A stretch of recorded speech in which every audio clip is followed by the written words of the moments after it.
Welcome to Vino study circle. మనకు ఇక్కడ వచ్చేసి ఈరోజు TET edit application form free application సంబంధించి ఎక్కడ ఎలా అడుగుతున్నాడు ఏం కథ అనేది, తర్వాత కొన్ని ప్రీవియస్ వాళ్ళు మార్కులు ఎక్కువ వచ్చిన వాళ్ళు ఎట్లా చేయాలి, ప్రజెంట్ వచ్చిన వాళ్ళు ఎలా చేయాలి, ఎడిట్ అప్లికేషన్ ఎలా చేసుకోవాలి, ఫ్రీ అప్లికేషన్ ఎక్కడ ఇస్తున్నారు అనేది నేను ఈ డీటెయిల్స్లో ఈ వీడియోలో పూర్తిగా క్లియర్గా చెప్తాను. వీడియో కొద్దిగా లెంతీగా ఉంటుంది.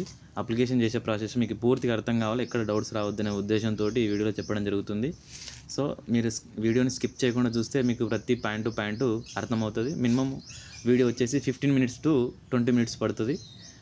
మినిమం 15 to 20 minutes పడుతుంది. మీరు చేసేటప్పుడు హాఫ్ అన్ అవర్ కంటే ఎక్కువ పడుతుంది కాబట్టి నేను వీడియో తెలుసుకొని చేశాను కాబట్టి 15 to 20 minutesలో కంప్లీట్ అయితే ఒకసారి క్లియర్గా చూడండి. లేట్ అయినా ప్రాబ్లం లేదు, తప్పులు చేయొద్దు, మిస్టేక్స్ అస్సలు చేయొద్దు. మళ్ళీ ఎడిట్ ఆప్షన్ అనేది ఉండదు. ఇప్పుడు ఎడిట్ ఆప్షన్ కాబట్టి ఎడిట్ ఆప్షన్ అనేది కూడా సరే కొత్తగా అప్లై చేసిన వాళ్ళు, అప్లై చేసుకునే వాళ్ళు, పాత అప్లై చేసుకునే వాళ్ళు సరే ఎడిట్ ఆప్షన్ ఈ నెల 20 వరకు కాబట్టి నిదానంగా ఏ మిస్టేక్స్ లేకుండా చూడండి. ఫస్ట్ చూసుకున్నట్టయితే మనకు ఇక్కడ రిజిస్ట్రేషన్ ఫీజు పేమెంట్ ఉంది కదా, అది రిజిస్ట్రేషన్ ఫీజు పేమెంట్ చేయాలి.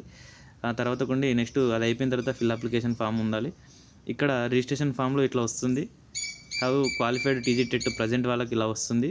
అంటే ఇక్కడ నువ్వు ఎస్ అని కొడితే ఎస్, నో అని కొడితే నో అనేది ఎలా వస్తుందో చూడండి. Category post, medium of the post, Telugu medium అయితే తెలుగు మీడియం, ఇంగ్లీష్ మీడియం అయితే ఇంగ్లీష్ మీడియం. ఇక్కడ పోస్ట్ అప్లై డిస్టిక్ ప్రజెంట్ మీరు ఏ డిస్టిక్లో ఉంటే ఆ డిస్టిక్లో.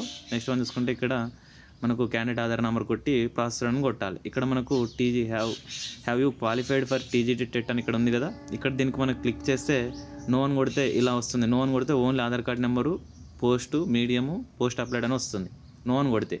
ఒకవేళ మనం ఎస్ అని కొడితే ఇప్పుడు టీజీ టెట్ క్వాలిఫై అని చెప్పేసి 2024 ఎస్ అని కొడితే జనరల్ నెంబర్ కొట్టాలి, టెట్లో ఉన్న general number plus present hall ticket number కొట్టాలి.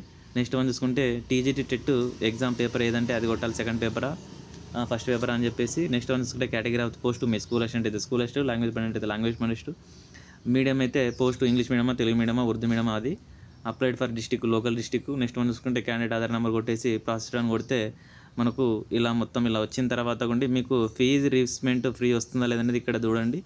ఇక్కడ 0 వచ్చింది చూడండి, ఫీజు మొత్తానికే 0 వచ్చింది, సక్సెస్ అయింది. 16/6/2024 అది ఈ రోజుదే నేను సబ్మిట్ అప్లికేషన్ ఫామ్ అని చెప్పేసి చేస్తే ఫ్రీగా వచ్చింది. క్యాండిడేట్ డీటెయిల్స్ చేసాము, ఇక్కడ సక్సెస్ అని వచ్చింది. ఇక్కడ చూడండి మీరు, ఎందుకంటే మీకు మళ్ళీ ప్రూఫ్స్ కావాలి కాబట్టి మాకు క్లారిటీ ఉండాలని చెప్పేసి ఉద్దేశంతో దీనికి ఈ విషయం 0 వచ్చింది కాబట్టి చెప్తున్నా. ఇక్కడ సక్సెస్ అయింది. నెక్స్ట్ ఆన్లైన్ ఫామ్ అట్లా వెళ్ళిపోగానే మనకు ఆన్లైన్ ఫామ్ వచ్చేస్తుంది.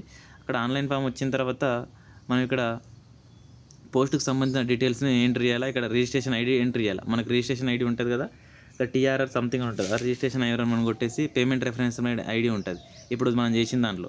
ఆ పేమెంట్ రెఫరెన్స్ ఐడి కొట్టేసి కేటగిరీ ఆఫ్ ది పోస్ట్ ఏదైతే అది స్కూల్ అసిస్టెంట్ అయితే స్కూల్ అసిస్టెంట్లు, SGT అయితే SGT. నెక్స్ట్ వన్ చూసుకుంటే medium of the post Telugu మీడియమా, ఇంగ్లీష్ మీడియమా, ఉర్దూ మీడియం అని చెప్పేసి. నెక్స్ట్ పోస్ట్ అప్లైడ్ డిస్టిక్ ఇక్కడ వస్తుంది. ఇక్కడ పోస్ట్ అప్లైడ్ ఏ డిస్టిక్ అయితే అది తీసుకోండి. నెక్స్ట్ సేవ్ అండ్ కంటిన్యూ కొట్టాలి.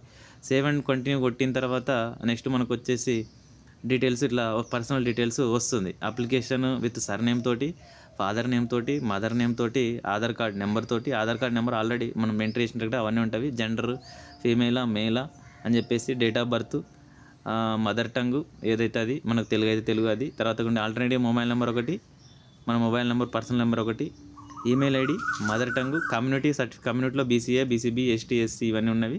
నెక్స్ట్ వన్ చూసుకుంటే do have caste certificate yes. ఇక్కడ క్యాస్ట్ సర్టిఫికేట్ నెంబరు మీకు క్యాస్ట్ సర్టిఫికేట్ నెంబర్లో ఉంటుంది, CND 0 సంథింగ్ ఉంటుంది, ఆ నెంబర్ ఎంట్రీ చేయండి. Caste certificate issue date compulsory mention చేయాలండి. డేటు మిస్టేక్ చేయొద్దు, తెలియకుండా ఉంటే చూసి కానీ సరే ఎంట్రీ చేయండి కానీ మిస్టేక్ చేయొద్దు. EWS వాళ్ళది కూడా ఉంది క్లెయిమ్ చేసేది ఒకటి. ఐడెంటిఫికేషన్ మార్క్స్ 1, 2 ఒకటే ఉంటాయి, ఒకటి ఎంట్రీ చేయండి. 2 ఉంటే మీకు తెలిసినది ఒకటి, మీకు ఉన్నది ఎంట్రీ 2 చేయండి.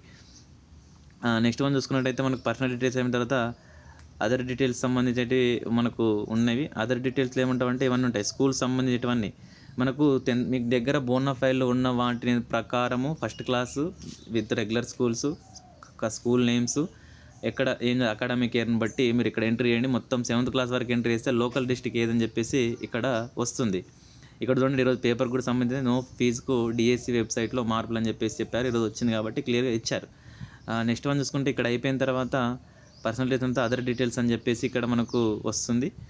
నెక్స్ట్ వన్ చూసుకుంటే ఇది ఫీజు పేమెంట్ ఒకటి పాతగా అప్లై చేసుకున్న వాళ్ళకి కొత్తగా అప్లై చేసుకోవడానికి వస్తలేదు ఫీజు, ఎందుకంటే వాళ్ళకు ఎడిట్ ఒకటే చేసుకోవడానికి ఆప్షన్ ఉంది. కొత్త వాళ్ళకైతే ఫీజు ఫ్రీగా ఉంది. నెక్స్ట్ వన్ చూసుకుంటే ఇక్కడ మనకు 2024 సంబంధించిన టెట్ డీటెయిల్స్ సంబంధించినవి ఇక్కడ అన్నీ ఇక్కడ ఎంట్రీ చేసుకోవచ్చు. ఇది ఒక్క నిమిషం, ఇక్కడ చూడండి మనకు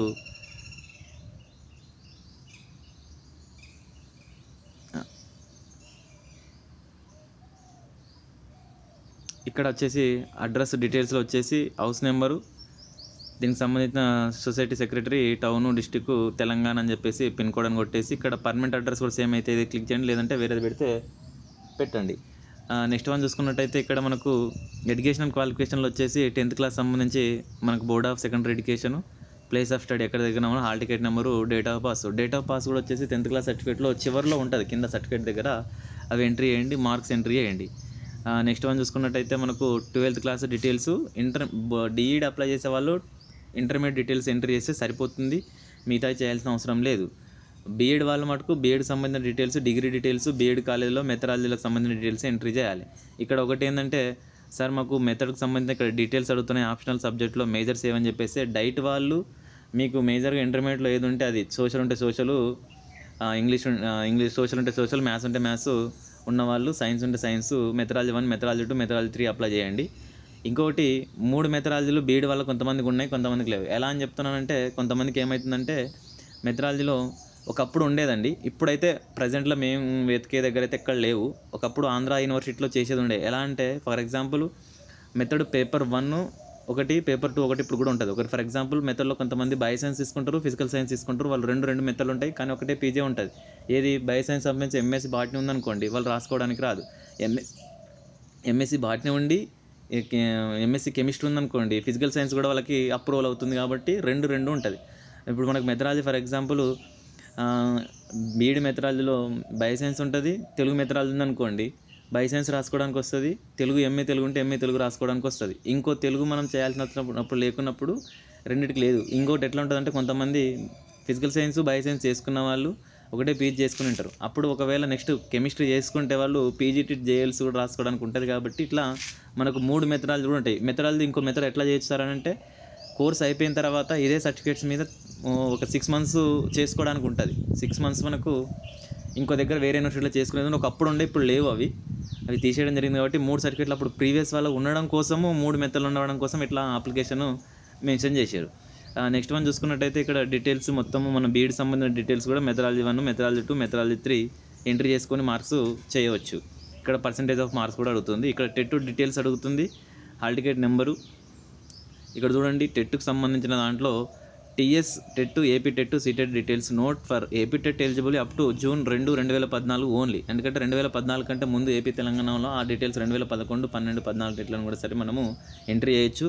2011, 12, 14 టైంలో కూడా ఉన్నవాళ్ళు ఆ డేట్లలో మీకు నెట్లో కొడితే వస్తాయి డీటెయిల్స్. ఎప్పుడు అయిపోయిన వాళ్ళు ఆ డీటెయిల్ని ఎంట్రీ చేసినా సరిపోతుంది, మీకు అంతకంటే ఎక్కువ ఏం చేయాల్సిన అవసరం లేదు. హాల్ టికెట్ నెంబర్స్ పర్ఫెక్ట్గా ఉంటే వాళ్ళు ఎంక్వైరీ చేసుకున్నప్పుడు దాంట్లో మనకు క్లియర్గా కనపడుతుంది. Qualified subject paper 2, date of passing ఎప్పుడనేది ఆ డేట్ ఆఫ్ పాసింగ్ నేను చెప్పాను. Medium of TET paper 2, paper 1 English medium అయితే ఇంగ్లీష్ మీడియం, తెలుగు మీడియం అయితే తెలుగు మీడియం. మెథడాలజీ 2, మెథడాలజీ 1 తర్వాత కొండి మెథడాలజీ 3 అని ఉన్నాయి కదా, ఇక్కడ నేను చెప్పేది అవే అండి. ఆ మెథడాలజీలు పేపర్లు పెట్టుకోండి. టెట్ పేపర్ 1 సంబంధించిన ఆప్షన్ మ్యాథమెటిక్స్ అండ్ సైన్స్, మీది ఏది ఉంటే అది, సోషల్ ఉంటే సోషల్. టెట్ టోటల్ మార్క్స్ 150కి మీకు ఎన్ని వచ్చినామని చెప్పేసి ప్రజెంట్ అయితే ఎక్కువ ఉంటే ఇది మెయింటైన్ చేయండి, అక్కడ ఎస్ అని పెట్టి, లేదనుకో ప్రీవియస్ పెట్టి నోన్ పెట్టేసేయండి. మీకు ఫీజు రిప్లేస్మెంట్ అయితే అక్కడ మీకు 0 అని చూపిస్తుంది. నెక్స్ట్ వన్ చూసుకుంటే మనకు ఎగ్జామ్ ప్రిపరేషన్ సెంటర్స్ ఇచ్చాడు. మీకు ఫస్ట్ ప్రిపరేషన్ 1 ఎక్కడైతే అక్కడ 2 మొత్తం 11 ప్రిపరేషన్లు ఇచ్చాడు.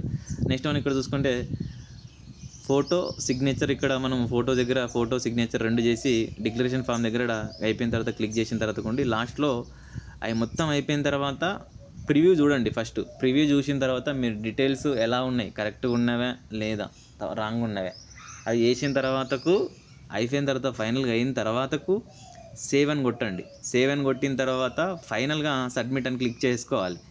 సబ్మిట్ అని క్లిక్ చేసిన తర్వాత మీరు అప్లికేషన్ సబ్మిట్ అని క్లిక్ చేసిన తర్వాత మీకు ఇక్కడ application start your application submit successful with registration ID number ఉంటుంది. ఈ నెంబర్ తోటి మళ్ళీ ఈ నెంబర్ తోటి మనకు ఇక్కడ వచ్చిన తర్వాత ఫస్ట్లో ఇక్కడ నేను చూపించాను కదా, ఇక్కడ చూడండి. ఇక్కడ వచ్చిన తర్వాత కొండి ప్రింట్ ఇక్కడ ఉంది, print your application filled application form ఉంది కదా, అక్కడ మీరు క్లిక్ చేస్తే మనకు ఒకటి డీటెయిల్స్ మొత్తం వస్తాయి. ఇక్కడ ఇది క్లిక్ చేయాలి. ఇది క్లిక్ చేస్తే ఇక్కడ print your filled in application form ఉంది కదా, అది మనం అక్కడ క్లిక్ చేసిన తర్వాత ఏమవుతుందంటే మనకు మొత్తం డీటెయిల్స్ మనకు సేమ్ రిజిస్ట్రేషన్ నెంబర్ కానీ సరే, లేదంటే ఆధార్ కార్డ్ నెంబరు, మనకు టెట్ డీటెయిల్స్ సంబంధించి డేట్ ఆఫ్ బర్త్ అది కొడితే మన అప్లికేషన్ ఫాము డౌన్లోడ్ అవుతుంది. ఈ అప్లికేషన్ డౌన్లోడ్ చేసుకొని మీరు ఒక దగ్గర పూర్తి ఫుల్ ప్లేట్స్గా పెట్టుకోండి, సరిపోతుంది. ఎందుకంటే ఎక్కడ మిస్ చేయవద్దు. అప్లికేషన్ ఫామ్ని మన దగ్గర ఉంటే మనకు సేఫ్ జోన్, లేకపోతే మనకు చాలా ఇబ్బంది అవుతుంది. ఇంకా నెక్స్ట్ నుండి కొంతమంది ఒకవేళ మీరు ఆ పాత అప్లికేషన్ వాళ్ళు ఎవరైనా చేసుకున్నారంటే ఇక్కడ ఎడిట్ అప్లికేషన్ ఫామ్ ఉంది, ఎడిట్ అప్లికేషన్ కూడా చేసుకోవచ్చు. పోస్ట్ సంబంధించి డిస్ట్రిక్ట్ చేంజెస్ సంబంధించి నెక్స్ట్ వన్ చూసుకుంటే ఎడిట్ అప్లికేషన్ కూడా చేసుకోవచ్చు. పాత వాళ్ళు ఎవరైనా ఉంటే ఎడిట్ అప్లికేషన్ మీద క్లిక్ చేస్తే డైరెక్ట్ వచ్చేస్తుంది. ఎడిట్ అప్లికేషన్ చేసేసుకొని నెక్స్ట్ వన్ చూసుకుంటే మీకు ఎక్కడ ఏం డీటెయిల్స్ ఎంట్రీ చేయాలి, ఎక్కడ రాంగ్ ఉన్నాయి, pairs mistakes, date of birth A mistakes ఉంటే అవి చేసుకోండి. నెక్స్ట్ వన్ చూసుకుంటే యువర్ పేమెంట్ సక్సెస్ అయిందని ఒక్కోసారి ప్రాబ్లం అవుతుంది. అది 5 to 7 డేస్ అని చెప్పేసి అది కాకపోతే. ఇంకొకటి ఈసారి ఇప్పుడు ప్రజెంట్ చేసిన వాళ్ళకి మాకు వస్తలేదు, అంతకుముందు రిజిస్ట్రేషన్ అనేది వాస్తవం అండి. ప్రజెంట్ అంతకుముందు చేసిన వాళ్ళకి రావట్లేదు, అంటే ఇంతకుముందు ప్రీవియస్ చేసిన వాళ్ళకి చేయట్లేదు. ఇంతకుముందు 2-3 రోజుల క్రితం కూడా మాకు పేమెంట్లు ఇంకా లేట్ అవుతుంది, వీళ్ళు ఇచ్చేది లేదు చేసేది లేదు అన్నట్టు చేసిన వాళ్ళని చెప్పి చేసుకున్న వాళ్ళకి కూడా సరే అప్లికేషన్ రావట్లేదు. ఎవరి డీటెయిల్స్ ఆల్రెడీ ఎంటర్డ్ అని చెప్పేసి రాంగ్ డీటెయిల్స్ అని వస్తుంది దాంట్లో. సో కాబట్టి ప్రజెంట్ ఎవరైనా చేసుకున్న వాళ్ళు ఇంకొకటి అప్లికేషన్ చేసినామంటే ఇంకొకటి డీటెయిల్స్కి ఎంట్రీ ఇవ్వదు, ఇంకా ఒకసారి అప్లికేషన్ వస్తుంది. ఇంకోటి వేరే సబ్జెక్ట్ సంబంధించి ఏదైనా చేస్తే కూడా చేసుకోవచ్చు. అప్లికేషన్స్ 2 చేసినా రెండింటికి వస్తుంది, రెండింటికి కూడా సరే అప్లికేషన్ రెండింటికి ఫీజు లేకుండా కూడా సరే చేసుకోవచ్చు. ఎందుకంటే ఇది నేను క్లియర్ కట్గా చూసి చెప్తున్నా కాబట్టి మీకు ఈ వీడియో పూర్తిగా ఫస్ట్ నుంచి చూసిన వాళ్ళకు బాగా అర్థమవుతుంది, లాస్ట్ వరకు సరే వెయిట్ చేసిన వాళ్ళకు. Thank you so much. Details ఎటువంటిది లేకుండా నేను చెప్పాను. మీరు నెక్స్ట్ చేసుకున్న వాళ్ళు అప్లికేషన్ త్వరగానే చేసేసుకోండి, లేట్ చేయొద్దు. లాస్ట్ మూమెంట్లో సర్వర్స్ బిజీ వస్తుంది. Thank you so much for everyone. మన వీడియో నచ్చినట్లయితే లైక్ చేయండి, మెయిన్గా షేర్ చేస్తారని, మీకు ఇంకా తెలియని వాళ్ళకి ఎవరికైనా ఉంటే కూడా షేర్ చేయండి, సబ్స్క్రైబ్ చేసుకోండి. Thank you so much for everyone. All the best for DSC. Thank you so much.